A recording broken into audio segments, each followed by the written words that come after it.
है भगवान प्रकट हो गए और प्रकट होकर के कहा, जजमान की जय हो, जजमान की जय हो।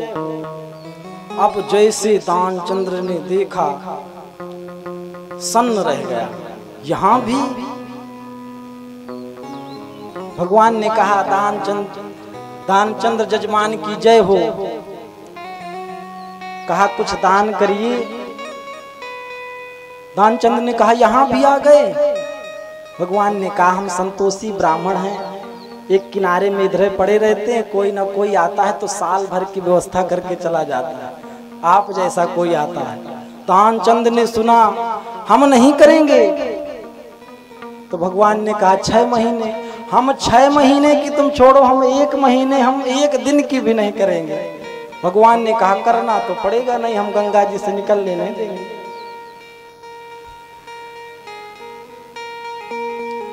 भले कुछ करो।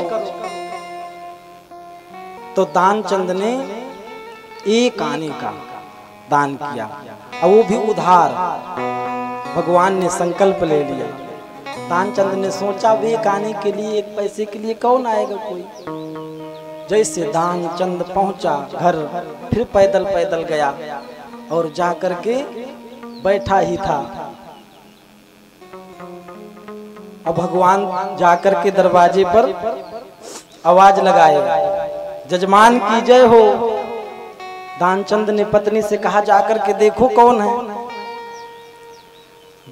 भगवान खड़े थे पंडा के रूप में।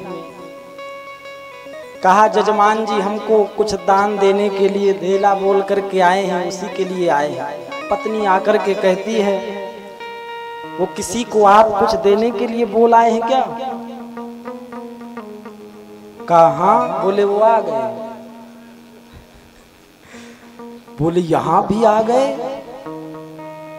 अभी आए देरी नहीं हो आ गए।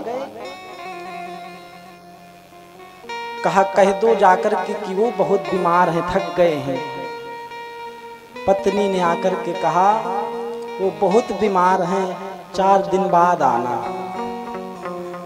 भगवान ने सुना, कहा जजमान की तबीयत खराब हो और पंडा चला जाए, ऐसे में धिक्कार है।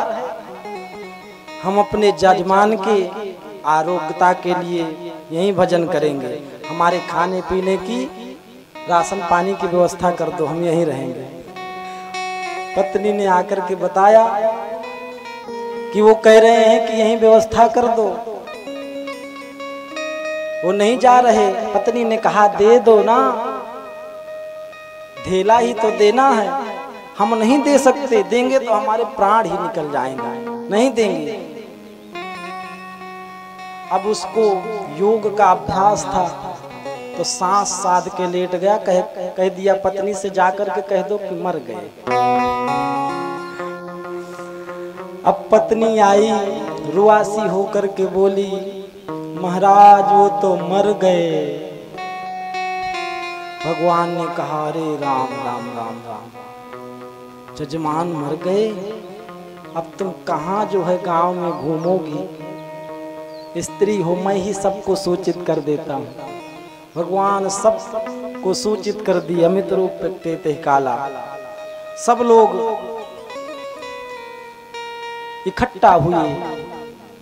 अब ऐसा आदमी है ये कि सांस रोके पड़ा है। लोग उठा करके ठठरी में रख लिए, बांध लिए। पत्नी रोती है, कहती है ये नहीं मरे। गांव के लोग कहते हैं ये तुम्हारा मोह है, जाने वाला तो चला गया। कहती है काहे का मोह, ये नहीं मरे। अरे अब धीरज रखो। कहती है काहे का धीरज, ये नहीं मरे। अपने आप धैर्य धारण करो, जाने वाला तो गया, कौन रोक सकता है, ये तो नियम है। और उठा करके ले जाने लगे। भगवान ने सोचा अच्छा आदमी है, जानबूझ करके बिना मरे मरा जा रहा है। भगवान भी पीछे पीछे जाने लगे। और जैसे ही टठरी को रखा गया, चिता सजाई गई और उसमें रख दिया गया। भगवान ने सोचा लगता है ये, तब कहा भगवान ने कि हमारे जजमान जी थे, हम कान में कुछ कहेंगे। तो भगवान अपना मुंह दानचंद के कान के पास लेकर के गए और कहा, मैं भगवान हूं, आया हूं बैकुंठ से, तुम सन नाता जोड़। बैकुंठ से आया हूं तुमसे नाता जोड़ करके। जैसे ही सुना कि भगवान, खोला आंख धीरे से और देखा, फिर वही पंडा जी, फिर आंख बंद कर लिया। भगवान ने कहा, अरे मांग लो जो कुछ तुम्हें मांगना हो, वरदान मांग लो। मांग ले हूँ वरदान कछु। तो दानचंद ने कहा, और कुछ नहीं, धेला दीजिए छोड़। आप केवल धेला छोड़ दीजिए, और कुछ नहीं चाहिए। तो ऐसे ऐसे व्यक्ति महाराज जो कभी जीवन में दान ही नहीं करते। एक व्यक्ति को उसके मित्र कहें, खूब धनाढ्य था कि दान किया करो, दान किया करो। तो वो कहे, करेंगे, अपने हाथ में ही तो सब है, सब करेंगे, समय आएगा अंतिम में करेंगे। अंतिम में करेंगे तो हमारा जो है कागज सत्कर्म वाला भगवान के पास तुरंत पहुंचेगा, तो हमें तुरंत फल मिलेगा। और अभी कर देंगे तो कहीं कागज हमारा हेरा गया तो हमारे सब हाथ में, हम सब करेंगे। सब लोग कहें पर वो ना करे। अब आप बताइए कि लोग कहते तो हैं कि हमारे हाथ में है सब, पर क्या ये पता है कि आपका हाथ ही आपके बस में है? कोई पता नहीं। जब उसका वृद्धावस्था आई तो हाथ काम करना बंद कर दिए। उसने दीवाल में धन को रखा था एकत्रित करके, और जब वृद्धावस्था आई, लोगों ने कहा दान करो, तो बोल भी ना पावे, हाथ भी ना चले, तो इशारे से दीवाल की तरफ इशारा करे।